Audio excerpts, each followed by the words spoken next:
నమస్కారం TGN news కి స్వాగతం. ప్రభుత్వ పాఠశాలల్లోనే నాణ్యమైన విద్య అందించే విధంగా విద్యా వ్యవస్థను బలోపేతం చేసే దిశగా ప్రభుత్వం పటిష్ట చర్యలు తీసుకుంటుందని మంత్రి వివేక్ వెంకటస్వామి అన్నారు.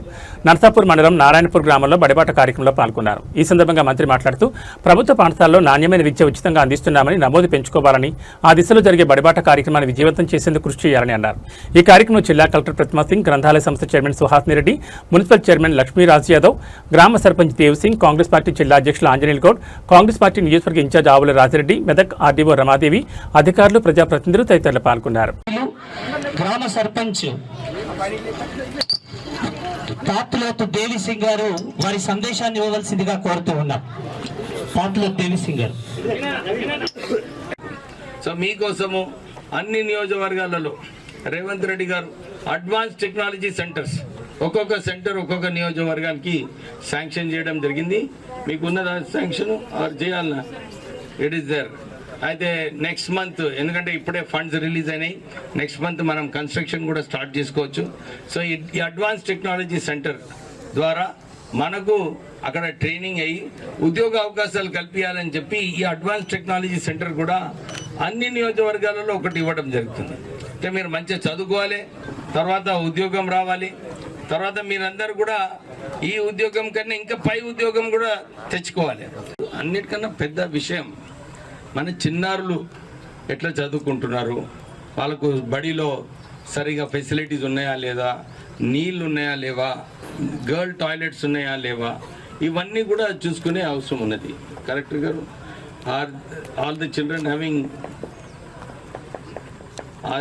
Girl toilets are there in the school ఉన్నాయా? ప్లీజ్ ఎక్కడ కూడా మన నర్సాపూర్లో అన్ని గవర్నమెంట్ స్కూళ్ళలో గర్ల్ టాయిలెట్స్ ఉండే అవసరం ఉన్నది. So please plan for that. And ఈ shortage of funds will get it from somewhere. కానీ గర్ల్ టాయిలెట్స్ పెట్టడం చాలా ఇంపార్టెంట్. సో మీరందరూ కూడా మంచిగా చదువుకోవాలి. మీకు మధ్యాహ్నం భోజనం కూడా రాష్ట్ర ప్రభుత్వం ఇస్తుంది. ఉందా మీకు అందరికీ భోజనం? మంచిగా ఉన్నదా? మంచిగా భోజనం చేస్తున్నారా? మీకు మంచి భోజనాలు ఇస్తున్నారు, మీకు మంచి యూనిఫామ్లు ఇస్తున్నారు, స్కూల్ ఉన్నది, టీచర్లు ఉన్నారు. మీ బాధ్యత ఏంటి? చదువుకోవాలి, మంచిగా చదువుకోవాలి. చదువుకున్నోడైతే అందరు చదువుకుంటారు, కానీ మీరు క్లాస్లో నంబర్ 1 రావాలి. అవునా కదా? మీకు ఇన్ని ఫెసిలిటీస్ ఇచ్చినప్పుడు మీరు దీన్ని సరిగా ఉపయోగించుకొని మంచిగా చదువుకొని మీరు కూడా కలెక్టర్ లెక్క కావాలి కదా. ఆలోచన ఉండాలా లేదా? ఒక డాక్టర్, ఒక ఇంజనీరు, మేమందరం కూడా మంచిగా చదువుకొని ఆ స్థాయికి వస్తామని చెప్పి మీరు ఇప్పటి నుంచి ఆలోచించుకోవాలి. రాష్ట్ర ప్రభుత్వం తరఫు నుంచి ప్రతి స్కూల్ కి, ప్రైమరీ స్కూల్ గానీ, అప్పర్ ప్రైమరీ స్కూల్ గానీ, హై స్కూల్ గానీ, కాలేజెస్ కి అన్ని రకంగా ఒక పద్ధతి పరంగా, ఒక ప్లాన్ పరంగా మనం పిల్లల గురించి ఆలోచించి పథకాలు నిర్వహిస్తున్నాము. దీనిలో భాగంగా ఈ రోజు ఇక్కడే కూడా మీతో మాట్లాడడం జరుగుతున్నది. మా గవర్నమెంట్ స్కూల్ ఏదైనా వెనుకబడి స్కూల్ లాగా లేదు. అక్కడికి కూడా పిల్లలకి అన్ని మనం సౌకర్యాలు ఇస్తున్నాము. సౌకర్యాలతో పాటు వీళ్ళకి చదవడం, మెయిన్ స్టడీస్ మీద కూడా ఫోకస్ చేస్తున్నాము.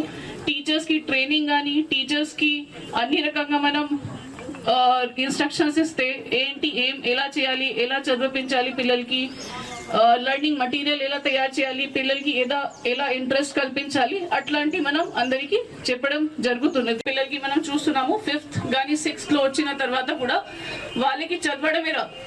టీచర్ చెప్తున్నారు, అర్థమవుతుంది, కానీ ఒకవేళ బుక్ ఇస్తే బుక్ లో ఎలా చదివించాలి అది రాదు.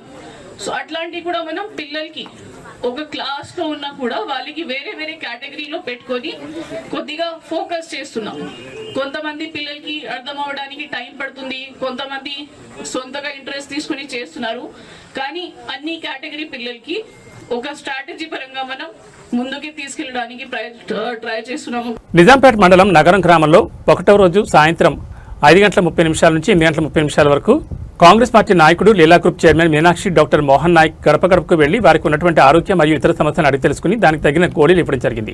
ఈ కార్యక్రమంలో గ్రామ సర్పంచ్ సుశీల సురేష్ బాబు, ఉప సర్పంచ్ నాజం, వార్డు మెంబర్ కనకవ్వ, ప్రవీణ్, దేవేందర్, బాలకృష్ణ, సురేష్, మహేందర్, రాజు, గ్రామస్తులు, పార్టీ నాయకులు, కార్యకర్తలు తదితరులు పాల్గొన్నారు.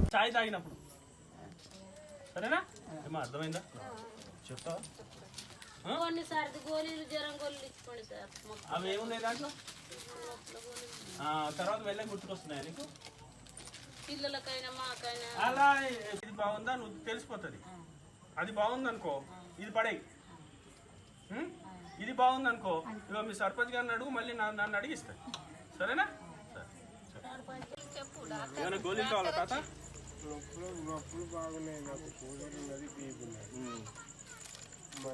ఈ నడుములే కదా ఎవరాదా? ఎవరు మీ పిల్లలు? పిల్లలు లేదు. కలిపేసుకో, మళ్ళీ రాత్రి తిన్నాక ఈ రెండు కలిపేసుకో. సరేనా? దీంట్లో వేస్తా. ఇవన్నీ నీ బీపీ టాబ్లెట్ కూడా దీంట్లో వేసుకో. సరేనమ్మా?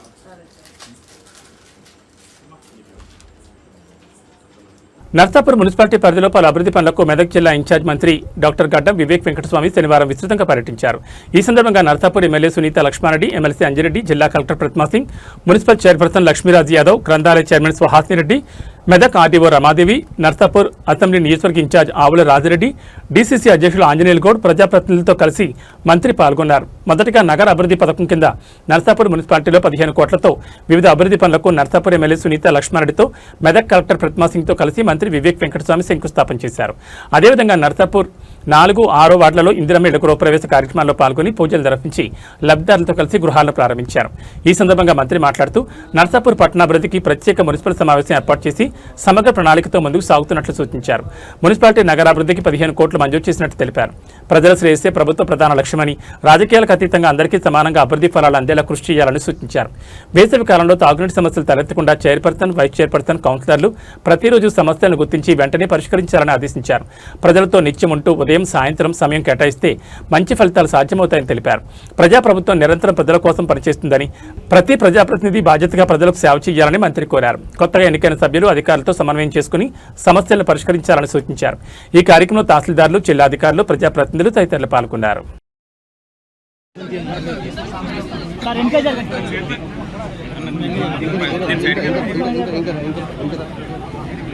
సార్ ఇట్టండి, మీరు ఒకరు ఇట్టండి. పంతులు గారు జర సైడ్, పంతులు గారు పక్కన జరగండి.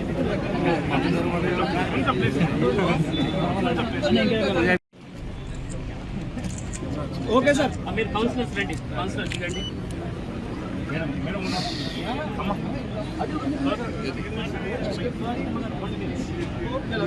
ఇంకా కాదు, ఇంకా సరిపోయింది.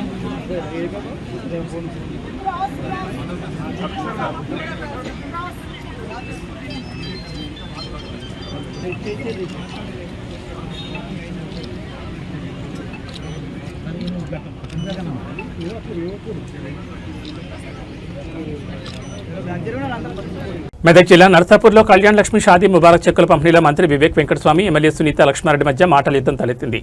గత బీఆర్ఎస్ ప్రభుత్వం వల్లనే ఆర్టీసీ సమ్మె అని మంత్రి అనడంతోనే ఒకరిపై ఒకరు తీవ్ర విమర్శలు చేసుకున్నారు. బీఆర్ఎస్ ప్రభుత్వం అప్పులు చేయడంతోనే పథకాలు ప్రవేశపెట్టడం ఆలస్యం జరుగుతుందని మంత్రి వివేక్ వెంకటస్వామి అన్నారు. దీంతో కాంగ్రెస్, బీఆర్ఎస్ పార్టీ నాయకుల మధ్య తీవ్ర విమర్శలు చేసుకున్నారు. దీంతో సభ ఒక్కసారిగా రసాభాస్గా మారింది. మహిళలకు 2500 తులం బంగారం ఏమైందని ఎమ్మెల్యే సునీత లక్ష్మారెడ్డి మంత్రిని ప్రశ్నించారు. దీంతో అక్కడ కొద్దిసేపు ఉద్రిక్త వాతావరణం నెలకొంది. కాంగ్రెస్ ప్రభుత్వం ఎన్నికల్లో ఇచ్చిన హామీలను అమలు చేయాలని ఎమ్మెల్యే డిమాండ్ చేశారు.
ఆర్టీసీ కార్మికుల డిమాండ్లకు రాష్ట్ర ప్రభుత్వం ఆమోదం తెలపడం పట్ల హర్షం వ్యక్తం చేస్తూ సిద్దిపేట జిల్లా హుస్నాబాద్ బస్టాండ్లో కాంగ్రెస్ పార్టీ నాయకులు ఆర్టీసీ కార్మికులు టపాసులు కాల్చి సంబరాలు జరుపుకున్నారు. రాష్ట్ర ప్రభుత్వానికి కృతజ్ఞతలు తెలుపుతూ ముఖ్యమంత్రి, ఉప ముఖ్యమంత్రి, మంత్రి పొన్నం ప్రభాకర్ చిత్రపటాలకు పాలాభిషేకం చేశారు. ఒకరికొకరు మిఠాయిలు తినిపించుకున్నారు. గత ప్రభుత్వ హయాంలో 50 రోజులకు పైగా సమ్మె చేసి 38 మంది కార్మికులు చనిపోయినా అప్పటి ప్రభుత్వం పట్టించుకోలేదని ఆర్టీసీ కార్మికులు తెలిపారు. ఇప్పుడు కేవలం 3 రోజుల్లోనే రాష్ట్ర ప్రభుత్వం ముఖ్యమంత్రి రేవంత్ రెడ్డి స్పందించి తమ 32 డిమాండ్ల పరిష్కారానికి అంగీకరించినందుకు కృతజ్ఞతలు తెలిపారు. డిమాండ్ల పరిష్కారంలో ప్రత్యేకంగా కృషి చేసిన రాష్ట్ర రవాణా శాఖ మంత్రి పొన్నం ప్రభాకర్ కు ప్రత్యేక ధన్యవాదాలు తెలిపారు.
అట్లా అనకే మట్టి అది వాళ్ళు ఏమనుకుంటున్నారు.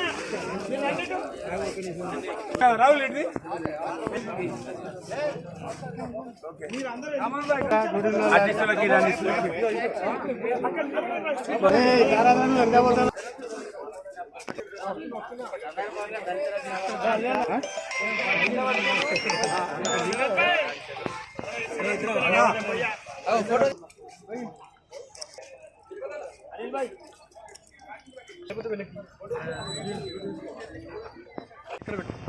మూడు రోజులుగా సమ్మె చేస్తున్న సందర్భంగా 3 రోజులకే సీఎం రేవంత్ రెడ్డి గారు, పొన్నం ప్రభాకర్ గారు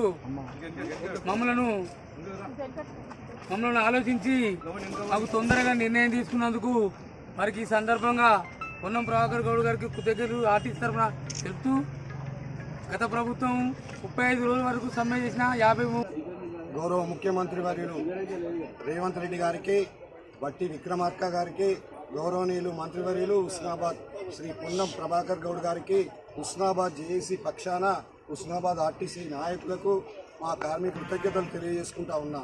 ఎందుకంటే గత ప్రభుత్వం చేస్తున్న తరుణంలో 55 రోజుల సమ్మెలో 38 మంది చనిపోవడం జరిగింది. మరి 55 రోజుల సమ్మెలో ఇలాంటి ఆర్టీసీలో విలీనం చేయడము, బ్లడ్ విన్నర్స్ వాళ్ళకు డైరెక్ట్ రెగ్యులర్ ఇవ్వడం, కొన్ని దాదాపుగా 33లో మాకు 100%గా నచ్చింది. దానికి మేము జేఏసీ హుస్నాబాద్ ఆర్టీసీ జేఏసీ పక్షాన కృతజ్ఞతలు తెలియజేసుకుంటా ఉన్నాం. కేసీఆర్ రెండోసారి ముఖ్యమంత్రి అయిన తర్వాత ఆర్టీసీ కార్మికులను ఇప్పుడు ఆర్టీసీ కార్మికుల సమస్యలైన దృష్టి తీసుకుపోయినప్పుడు అయ్యా మమ్మల్ని ఇట్లా బూరకిచ్చారు, ప్రభుత్వం అధికారులకు వచ్చి ఆర్టీసీ సంఘాలు కూడా లేకుండా చేసారు. మా ఆర్టీసీ వర్కర్లను ప్రభుత్వంలో విలీనం చేస్తా అని మాట ఇచ్చి కూడా ఆయన తప్పుకున్నాడు. మరి మీరన్నా ఆ మాట మాకు ఇస్తే మేమంతా ఆర్టీసీ కార్మికులంతా ముక్తకంఠంతో మీకు ఓట్లు వేసి ఇవాళ ప్రజాపాలన ఇలా ఏంటంటే కొంచెం ప్రభుత్వం కొంచెం సత్కారం చేసిన విషయం మాత్రం వాస్తవం. ఎందుకంటే సంఘాలు లేవు, ఈ జేఏసీ 4-5 యూనియన్లు తయారైనాయి. ఆ యూనియన్లు పట్టుకొని ఇవాళ ప్రభుత్వం దూరం తీసుకొచ్చింది. అయినా ఇవాళ అన్ని జేఏసీ అంతా నాయకత్వం ఏకమై ప్రభుత్వం చర్చలు పిలిచిన తర్వాత అందరు మీకు కూర్చున్నాక సీఎం గారు చొరవ తీసుకొని ఏదైనా కూడా ఒక మంత్రివర్గాన్ని ఏర్పడిన రాష్ట్రంలో ఆర్టీసీ కార్మికులంతా సీఎం గారికి రుణపడి ఉన్నాం. ఇవాళ మన తెలంగాణలో కూడా రవాణా శాఖ మంత్రి పొన్నం ప్రభాకర్ కూడా మనం అంతా రుణపడి ఉన్నాం. ఇంత పెద్ద ఆనాడు 40 రోజులు సమ్మె చేస్తే చంద్రశేఖరరావు 36 మంది కార్మికులు చనిపోయినా కూడా చెల్లించలే. ఇవాళ 3 రోజులకే ఒక్క మా శంకరరావు నర్సంపేట డిపోల పెట్రోల్ పోసుకొని చచ్చిపోతే శేర్లింగంపల్లి నియోజకవర్గం శేర్లింగంపల్లి విలేజ్ లో నాబీసీల బొడ్రాయి దేవుడి ప్రతిష్టాపన మహోత్సవంలో టీపీసీసీ ప్రధాన కార్యదర్శి జగదీశ్వర్ గౌడ్తో కలిసి ముఖ్య అతిథులుగా పాల్గొని బొడ్రాయికి ప్రత్యేక పూజలు నిర్వహించారు శేర్లింగంపల్లి కార్పొరేటర్ రాగం నాగేంద్ర యాదవ్. అనంతరం కార్పొరేటర్ రాగం నాగేంద్ర యాదవ్ మాట్లాడుతూ గ్రామ దేవతల ఆశీస్సులు ప్రజలపై ఉండాలని ఆకాంక్షించారు. మన సంప్రదాయాలు సంస్కృతిని కాపాడుకుంటూ ఎలాంటి ఆటంకాలు లేకుండా ఈ వేడుకలు విజయవంతం చేయడం మనందరి బాధ్యత అన్నారు. ఈ ఉత్సవాల సందర్భంగా పోతురాజుల విన్యాసాలు, ప్రత్యేక పూజలు, భారీగా తరలివచ్చిన భక్తులతో గ్రామంలో ఆధ్యాత్మికత వెల్లివిరిసిందని అన్నారు. ఈ కార్యక్రమంలో డివిజన్ గౌరవ అధ్యక్షులు Veeresham Goud, Serilingampally village development committee president Gaddam Ravi Yadav, మాజీ councillor D Lakshminarayana Goud, senior నాయకులు కె రామచందర్, ప్రధాన కార్యదర్శి రవీందర్ గౌడ్, కొయ్యడ లక్ష్మణ్ యాదవ్, విలేజ్ బొడ్రాయి committee advisor Yellesh, advisor Narendra Yadav, general secretary Devulapalli Srinivas, ordinary president Mekala Krishna Yadav, Shekhar Reddy, Devulapalli Srikanth, Kishore Yadav, Abdul Ghaffar, Narasimha, Raghu, Kiran, Bharat, Revanth, Mahindra Singh, Sai Yadav, Vijju Yadav, శివలింగం యాదవ్, రాజు యాదవ్, ఉదయ్ యాదవ్, వినయ్, హరీష్, గ్రామ ప్రజలు తదితరులు భారీ సంఖ్యలో పాల్గొన్నారు.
సంగారెడ్డి జిల్లా అమీన్పూర్ పరిధిలోని బేరంగూడ శ్రీ బ్రహ్మరాంబిక సహిత మల్లికార్జున స్వామి ఆలయంలో బ్రహ్మరాంబిక మాతకు భక్తులు 5 తులాల బంగారు హారాన్ని సమర్పించారు. రామచంద్రాపురం మల్లికార్జున నగర్ కాలనీకి చెందిన ముక్కిరాల పద్మనాభరావు, శారదాదేవి దంపతులు, ముక్కిరాల మదన్మోహన్ రావు, గిరిజాదేవి దంపతులు తమ మొక్కు తీర్చుకునేందుకు ఈ బంగారు హారాన్ని అమ్మవారికి ఆలయ చైర్మన్ బైంస సుధాకర్ యాదవ్, కార్యనిర్వహణాధికారి శశిధర్ గుప్తా సమక్షంలో హారాన్ని అందజేశారు. బేరంగూడ ఆలయం మరో శ్రీశైలంగా ప్రసిద్ధి చెందగా ఇక్కడ వెలసిన బ్రహ్మరాంబికాదేవి కోరిన కోరికలను తీర్చే కల్పబలిగా భక్తుల విశ్వాసం, విశేష మహిమలతో ప్రసిద్ధి చెందిన మల్లికార్జున స్వామి బ్రహ్మరాంబికాదేవి ఆశీస్సులు తమ కుటుంబంపై ఎల్లవేళ్లా ఉండాలని దాతలు ప్రార్థించారు. ఈ సందర్భంగా ఆలయ చైర్మన్ సుధాకర్ యాదవ్ మాట్లాడుతూ నిండు నిష్ఠతో భక్తులు ఏది కోరుకున్నా కాదనకుండా తీర్చే దేవుడు ఆ శివయ్య అని, అందరి సహకారంతో ఈ మల్లికార్జున స్వామి ఆలయం దినదినాభివృద్ధి చెందుతూ ఎంతగానో ప్రసిద్ధిగాంచిందని, ఈ ఆలయంలో విశిష్ట దినాల్లో ప్రత్యేక పూజలు, ప్రతి సోమవారం అన్నదాన కార్యక్రమాలు జరుగుతూ ఉంటాయని, ఆలయ అభివృద్ధికి భక్తులు తోడ్పడుతూ స్వామివారి కృపా కటాక్షాలకు పాత్రలు కాగలరని కోరారు. ఈ కార్యక్రమంలో ఆలయ పాలక మండలి సభ్యులు, దేవాదాయ శాఖ అధికారి మల్లికార్జున రెడ్డి, ముఖ్యరాల వారి కుటుంబ సభ్యులు తదితరులు పాల్గొన్నారు.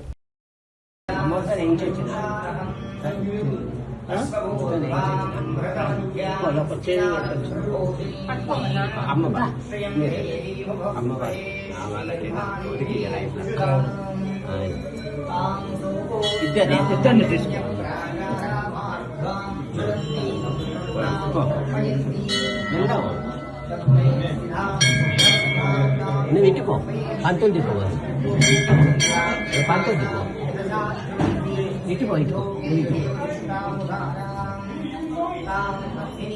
ఫీజు రీయింబర్స్మెంట్ విద్యార్థులు చెల్లించాలన్న కోర్టు మధ్యంతర ఉత్తర్వులపై హైయర్ ఎడ్యుకేషన్ కౌంటర్ దాఖలు చేయాలని కోరుతూ తెలంగాణ విద్యార్థుల joint action committee chairman Vemula Ramakrishna ఆధ్వర్యంలో తెలంగాణ రాష్ట్ర ఉన్నత విద్యామండలికి వినతిపత్రం అందజేశారు. మాజీ మంత్రి శ్రీనివాస్ గౌడ్ బీసీ సంఘాల నేతలు రాష్ట్ర ప్రభుత్వం నుండి ఫీజు రియంబర్స్మెంట్ సకాలంలో అందకపోవడం వల్ల విద్యా సంస్థలు కోర్టును ఆశ్రయించాయి. కోర్టు 2026-27 విద్యా సంవత్సరానికి విద్యార్థుల నుంచి ఫీజు వసూలు చేసుకోవచ్చని మధ్యంతర ఉత్తర్వులు ఇచ్చింది. దీనివల్ల పేద విద్యార్థులపై తీవ్ర ఆర్థిక భారం పడుతోంది. ఈ నెల 30 తేదీలోపు ప్రభుత్వం కౌంటర్ దాఖలు చేయాల్సిన ఇప్పటికీ ప్రభుత్వం కౌంటర్ వేయక మొద్దు నిద్రలో ఉంది. ఉన్నత విద్యా మండలి చొరవ తీసుకుని వెంటనే కౌంటర్ దాఖలు చేసేలా చూడాలని డిమాండ్ చేశారు.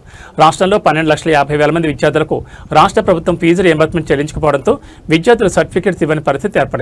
ప్రభుత్వం ఫీజు రియంబర్స్మెంట్ ఇవ్వకపోవడంతో ప్రైవేట్ కళాశాలలు కోర్టుకు వెళ్లడంతో కోర్టు విద్యార్థులు ఫీజు చెల్లించాలని మధ్యంతర ఉత్తర్వులు జారీ చేసింది. ఈ నెల 30లోగా రాష్ట్ర ప్రభుత్వం కౌంటర్ దాఖలు చేయకపోతే విద్యార్థుల భవిష్యత్ అధోగతి అయ్యే పరిస్థితి ఉందని శ్రీనివాస్ గౌడ్ అన్నారు.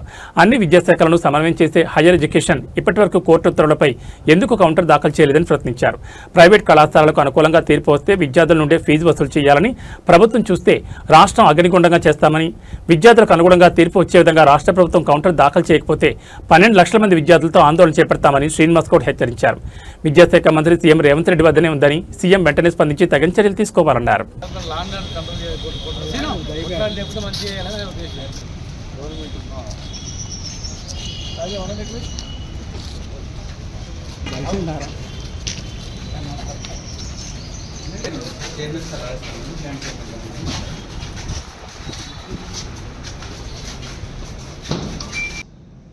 ఫీజు రియంబర్స్మెంట్ అన్నది సర్టిఫికేట్స్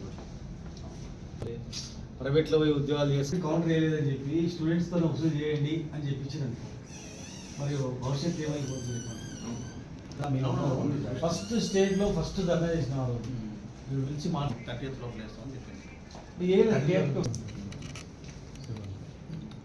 ప్లస్ మీరే హైయర్ ఎడ్యుకేషన్ హైయెస్ట్ అథారిటీ కాలేజీలు ర్యాంకింగ్ రాజన్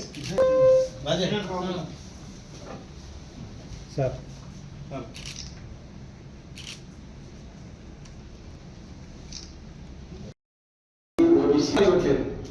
దాదాపు 2.5 లక్షల మంది ప్లస్ కొంతమంది ప్రైవేట్ కాలేజీలో ఎట్లా చెప్తారు. ఒక ఇంజనీరింగ్ కాలేజీలో 5 నెలల నుంచి సిబ్బందికి జీతాలు లేకపోతే ఆ లెక్చరర్ వచ్చి ఏం చెప్తాడు? ఆయన చదువు చెప్పినప్పుడు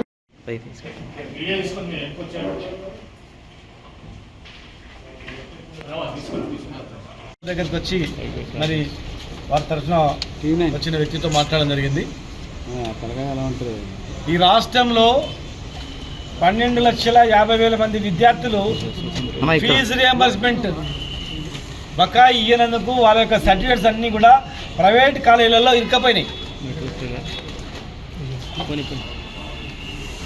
దానికి సంబంధించినటువంటి కేసు ప్రైవేట్ కాలేజీ వాళ్ళందరూ హైకోర్టుకు పోయింది. గవర్నమెంట్ ఇస్తలేదు, మేము స్టూడెంట్స్ దగ్గరనే వసూలు చేసుకుంటాం అని చెప్పి. మరి ప్రైవేట్ యజమాన్యందు కూడా తప్పులేదు, ఎందుకంటే వాళ్ళు ప్రైవేట్ కాలేజీలు పెట్టుకొని ప్రైవేట్ కాలేజీ వాళ్ళే 12 దాదాపు 2,40,000 మందికి ఉద్యోగాలు ఇచ్చి జీతభత్యాలు ఇచ్చి నడుపుతున్న వాళ్ళు. సక్రమంగా ఫీజులు వస్తే నడుస్తాయి. మరి వీళ్ళు బకాయిలు పడ్డందుకు వాళ్ళ పరిస్థితి ఏమైందంటే ప్రైవేట్ కాలేజీ వాళ్ళు కూడా ఇంకా బిల్డింగ్ ప్రైవేట్లో ఉన్నాయి, కిరాయికి కిరాయి కట్టలేక, కరెంట్ బిల్లు కట్టలేక, నీళ్ళ బిల్లు కట్టలేక చివరకు వాళ్ళ దగ్గర పనిచేసే ఎంప్లాయీస్ కూడా జీతాలు ఇవ్వలేక నడుస్తూ ఉంది. మరి జీతాలు లేకుండా ఏ లెక్చరర్ ఎట్లా నాణ్యమైన విద్య అభ్యసిస్తాడు చెప్తాడు? జీతాలు లేనందుకు 4-5 నెలల జీతాలు లేనందుకు పనిచేసే లెక్చరర్స్ కానీ పనిచేసే సిబ్బంది కానీ సరిగ్గా పనిచేయరు. ప్రభుత్వం బాధ్యత. ఇలా ప్రభుత్వం విద్యను అందిస్తాం, నాణ్యతమైన విద్యను అందిస్తాం, 2 లక్షల ఉద్యోగాలు ఇస్తామన్నారు. ఇలా సర్టిఫికేట్ లేక, చదువు లేక, ఏదైనా ఉద్యోగం చేయలేక ఇరుక్కపోయి ఉన్నారు. దాని మీద కేసు నడుస్తుందని తెలిసినా రేపు 30 తారీఖు నాడు ఆర్గ్యుమెంట్ ఉందన్న ఈ రోజు వరకు కౌంటర్ వేయలేదు. అంటే ఈ రోజు వరకు కౌంటర్ వేయలేదంటే ఉద్దేశం ఏంది? రేపు కోర్టు జడ్జిమెంట్ కౌంటర్ వేయనందుకు యజమాన్యం తరఫున వస్తుంది. మరి అప్పుడు ఏం చేస్తుంది గవర్నమెంట్ అంటే కోర్టు తీర్పు ప్రకారము స్టూడెంట్సే కట్టుకోవాలి, మేమేం చేస్తామంటారు అలా చెప్పడానిక? మీ యొక్క ఉద్దేశం ఏంటంటే కోర్టు తీర్పు అనుకూలంగా కాలేజ్ యజమాన్యాలకు వచ్చేటట్టు చేసి తీర్పు మీద దొబ్బి పేద ప్రజల స్టూడెంట్స్లో భూములు అమ్ముకొని వాళ్ళు ఫీజు కట్టేటట్టు చేయాలనేది మీరు అంటే దివాలా తీసే కార్యక్రమం చేస్తూ ఉన్నాం. ఎట్టి పరిస్థితి ఊరుకోమి ఇలా పిల్లలు కలిసినాం, అన్ని డిపార్ట్మెంట్లను సమన్వయం చేసేటువంటి హైయర్ ఎడ్యుకేషన్ ఎందుకు 30 తారీఖు లోపల కేసు ఫైల్ చేయమన్నా ఈ రోజు వరకు ఎందుకు చేయలేదు, ఉద్దేశం ఏంది చెప్పాలని మేము అడిగినాం. వెంటనే గవర్నమెంట్ దృష్టి తీసుకెళ్ళాలా. మంత్రి లేడు దీనికి, ముఖ్యమంత్రి గారే మంత్రి. మరి ముఖ్యమంత్రి గారి దగ్గర పోయి దృష్టి తీసుకెళ్ళి చేయండి, లేనట్లయితే ఒకవేళ కౌంటర్ వేయకుండా తీర్పు స్టూడెంట్స్ వైపున కట్టాలని మాత్రం వస్తే మాత్రం ఎట్టి పత్తు ఊరుకోం లక్షల మందితో దిగ్బంధం చేస్తాం. 12 దాదాపు 11 నుంచి 12,000 వరకు ఇవ్వాలి. ఈ ఉద్దేశం సమ్మె చేసి కాలేజ్ యజమాన్యాన్ని ఉక్కుపాదంతో అంచివేసింది, భయపెట్టిండ్రు. బిడ్డ మీరు ఇట్లా కాలేజీ సమ్మె చేస్తే మీ తోలు తీస్తాం, మీ ఏదో వంక పెట్టి కాలేజీ మొత్తం బంద్ చేస్తాం, సీజ్ చేస్తామని విజిలెన్స్ పంపితే ఆ విజిలెన్స్ అధికారులకు భయపడి వాళ్ళు ఎవరిని చెప్పుకోలేక ఉన్నారు. కానీ మీ ఇద్దరి మధ్యలో పేద విద్యార్థులు బీసీ ఎస్సీ ఎస్టీలే కాకుండా ఓసీలో ఉన్నటువంటి నిరుపేదలు కూడా ఉన్నారు.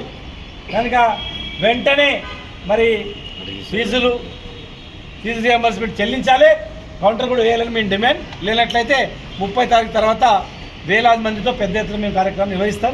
గ్యారెంటీ ఎట్టి పరిస్థితిలో ఊరుకోం. చదువు చెప్పరు, తిండి పెట్టరు, రైతులకు కరెంట్ ఇవ్వరు, వీటిలో కొనుగోలు చేయరు, మా రిటైర్డ్ అయిన ఉద్యోగులకు వాళ్ళ పైసలు వాళ్ళకి వాపసు ఇయ్యరు, మా పిఆర్సీ ఇయ్యరు, మా డిఏ ఇయ్యరు, మా రిస్క్ అలవెన్స్ యాది ఇయ్యరు. ఏమిస్తారు? ఎక్కడ పోతున్న పైసలు? 2,50,000 కోట్ల అప్పు ఎక్కడ పోయింది తెచ్చిన పైసలు? ఖచ్చితంగా ఎట్టి పరిస్థితిలో వదులుకోం. నిన్ననే ఒక విద్యార్థి, ఒక ఆర్టీసీ ఉద్యోగి చనిపోయింది. ఒక విద్యార్థి కూడా స్టార్ట్ అయితే కుప్పకూలిపోతుంది గవర్నమెంట్ అని మరి ఇలా ఎంతో అంతో ఇచ్చి ఒప్పించారు. కానీ స్టూడెంట్స్ను మాత్రం ఒప్పించే పరిస్థితి ఉండదు. కాలేజ్ యజమాన్యాన్ని బంధించి తెరిపించినా చాలా వరకు చాలా నష్టం జరుగుతూ ఉంది. కొంతమంది కాలేజ్ యాజమాన్యం మీ ఫీజు కడతారు కనుక మీ గ్రేస్ మార్కులు అవి కలిపేది ఉంటుంది, అవి కూడా కలపమని కూడా వేధింపులు చేస్తూ ఉన్నారు. తప్పని పరిస్థితులు వాళ్ళు కూడా. కనుక ప్రభుత్వమే మొత్తం బాధ్యత తీసుకోవాలని మేము డిమాండ్ చేస్తున్నాం. లేని పక్షాన పెద్ద ఎత్తున ఆందోళన కార్యక్రమం చేపడతాం. పరిగి ఆర్టీసీ ఉద్యోగస్తులు తమ వివిధ డిమాండ్ల సాధన కోసం నిర్వహించిన ధర్నా విజయవంతమైంది. ప్రభుత్వం సానుకూలంగా స్పందించి ఆర్టీసీని ప్రభుత్వంలో విలీనం చేయడం, యూనియన్ ఎన్నికలు నిర్వహించడం, పీఆర్సీ అమలు చేయడం సహా మొత్తం 29 డిమాండ్లను అనుకూలంగా పరిష్కరించేందుకు ఒప్పుకుంది. ఈ సందర్భంగా పరిగి డిపోకు చెందిన ఆర్టీసీ ఉద్యోగస్తులందరూ డిపో మేనేజర్ ఆధ్వర్యంలో పరిగి డిపోలో ముఖ్యమంత్రి రేవంత్ రెడ్డికి కృతజ్ఞతలు తెలుపుతూ పాలాభిషేకం కార్యక్రమం ఘనంగా నిర్వహించారు. ఈ కార్యక్రమంలో ఉద్యోగులు పెద్ద ఎత్తున పాల్గొని ప్రభుత్వ నిర్ణయంపై హర్షం వ్యక్తం చేశారు. కార్మిక పక్షపాతి రేవంత్ రెడ్డి గారు, కార్మిక పక్షపాతి కార్మిక పక్షపాతి కార్మిక పక్షపాతి రేవంత్ రెడ్డి గారు, ప్రజా ప్రభుత్వము ప్రజా ప్రభుత్వము. ఇక్కడ కాదు ఎంతమందిలో అంతమంది.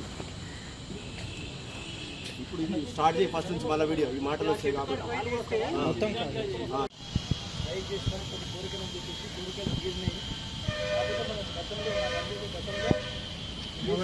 చాలా అభిషేకాలు చేసినాం. ఏం చేసినాం అప్పుడు ఈ మధ్య అసలు మర్చిపోయిన అభిషేకాల గురించి అంతేనా కాదా? కాబట్టి మనం ఏది చేద్దాం మన మంచిగా అని చెప్పేసి మనకు అనుకునే చేసింది. కాబట్టి ఒకసారి సీఎం అంటే సీఎం పవర్ఫుల్ తెలుసు కాబట్టి ఆయన ఒకసారి మనస్ఫూర్తి మన దిగుతాల్సిన పాలాభిషేకం చెప్పి చేద్దామని చెప్పి ఇది చేస్తున్నాం.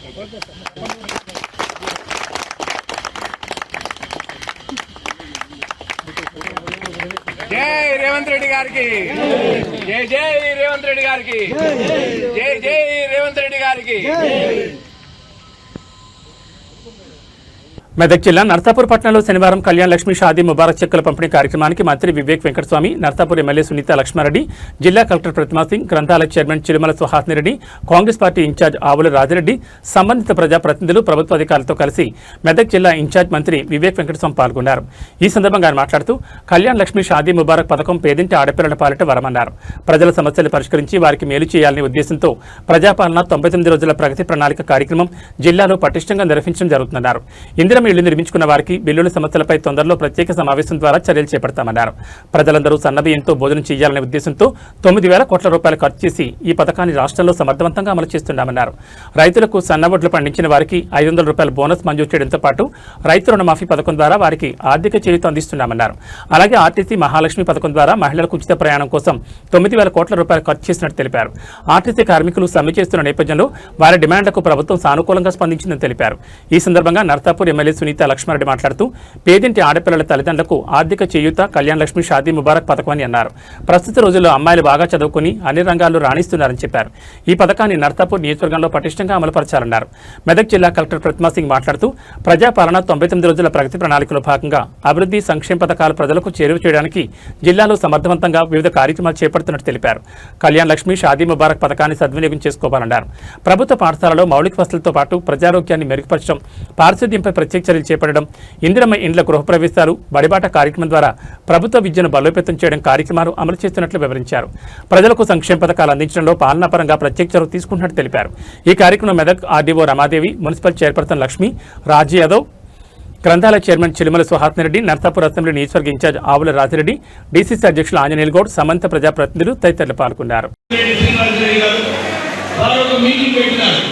ఎక్కడైతే బిల్లులు రావడం లేదో, ఇంతకుముందు కట్టుకున్నారో వీళ్ళందరికీ కూడా వీళ్ళు పైసలు రావాలి. ఒక రివ్యూ మీటింగ్ పెట్టుకొని, నేను ఇప్పుడే జిల్లా కలెక్టర్ గారు కూడా ఇదే చెప్పినాను, వీళ్ళందరూ కూడా ఏ బిల్లు ఎక్కడ ఆగినాయి, ఏమి సమస్యలు ఉన్నాయని చెప్తే నేను ఎల్లుండి మీటింగ్లో మంత్రివర్గంతో మాట్లాడి, ఎందుకంటే ఇల్లు కూడా తొందరగా కట్టుకుంటే బాగుంటుంది. ఈ రేట్లన్నీ పెరుగుతున్నాయి, సిమెంట్ ఇవన్నీ రేట్లు పెరుగుతున్నాయి, తొందరగా కట్టుకుంటే బాగుంటుందని చెప్పి అందరికీ కూడా విజ్ఞప్తి చేస్తున్నారు. రేవంత్ రెడ్డి గారు ముఖ్యమంత్రి అయిన తర్వాత రైతులకు రుణమాఫీ చేయడంతో పాటు మనం మీ అందరూ తెలుసు సన్న బియ్యం ఎవరికైతే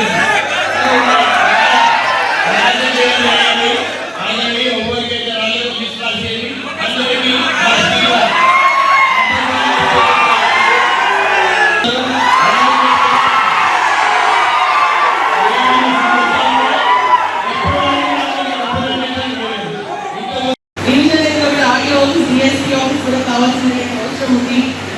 అభివృద్ధి కావాలి అంటే కూడా నేను తెలియజేస్తా ఉన్నాను.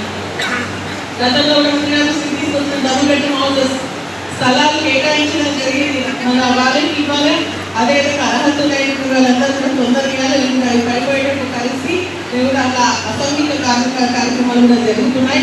ఇంకా 240 కంప్లీట్ చేయాల్సినటువంటి అది కూడా నిధులు విడుదల చేయించాలి అని చెప్పి కూడా నేను తెలియజేస్తా ఉన్నాను. మరి అదేవిధంగా ఎమ్మెల్యే కోటా కింద మరి 1400 ఇల్లు ఇవ్వడం జరిగింది. ఇందిరమ్మ కంపెనీకి 2400 ఇవ్వడం జరిగింది. సో 21 కాబట్టి మా ఎమ్మెల్యే కోటా ఇచ్చినటువంటి ప్రపోజల్స్ కూడా మరి పంపించినా కూడా ఇంకా శాంక్షన్ చేయలేదు. కేవలం 400 మాత్రమే ఇచ్చారు. ఇంకా 1000 పెట్టి ఉన్నాయి. మంత్రి గారి కోటా ఈ కోటా కూడా వస్తుంది కాబట్టి ఆ 1000 కూడా తొందరగా శాంక్షన్ చేయించండి. ఎందుకంటే ఎవరికి ఇచ్చినా ఇంద్రమైలే అంటారు కాబట్టి బెనిఫిషియరీ ఇస్తారు, బెనిఫిషియరీకే ఇస్తాం, అర్హత ఉన్నటువంటి వాళ్ళకి ఇస్తున్నాం. కాబట్టి ఆ ఇల్లు తొందరగా మరి పెండింగ్ లేకుండా శాంక్షన్ చేయాలని కూడా నేను మంత్రి గారి సందర్భంగా కోరుతా ఉన్నాను. అదేవిధంగా స్టేడియం గతంలో కేసీఆర్ గారు 2,60,00,000 రూపాయలు శాంక్షన్ చేయడం జరిగింది. అయితే అది సరిపోతలేదు, స్థలం కూడా కేటాయించడం జరిగింది. నేను గౌరవ మంత్రి గారు కూడా మన రిప్రజెంటేషన్ చేయడం జరిగింది. ఇంకా కూడా 4,05,00,000 కావాలి, అదైతే కంప్లీట్ అవుతుందని అధికార కలెక్టర్ గారు కూడా విజ్ఞప్తి చేస్తా ఉన్నా. ఆ 2 కోట్లతో ఇమీడియట్ గా టెండర్స్ చూపించేస్తే సివిల్ వర్క్స్ లేకుంటే మిలియన్ శాంక్షన్స్ వస్తే ఇక్కడ నర్సాపూర్ యువకుల యొక్క చిరకాల కోరికైనటువంటి స్టేడియం పని కంప్లీట్ అవుతుందని చెప్పేసి కూడా నేను సందర్భంగా తెలియజేస్తూ, అదేవిధంగా నర్సాపూర్ కాలేజ్ గ్రౌండ్స్ లో ఆడిటోరియం ఉంటుంది. దాంట్లో షెడ్యూల్ అదంతా ఆడుకునేటువంటి వాళ్ళు ఆ షెడ్యూల్ అది మొత్తం కూలగొట్టేస్తుంది. కాబట్టి ఆ స్థలాన్ని మీరు మినీ స్టేడియంకి ఇండోర్ స్టేడియంకి కేటాయించినట్టయితే తప్పకుండా. ఏబీ బులెటిన్ విశేషాలు. నమస్కారం.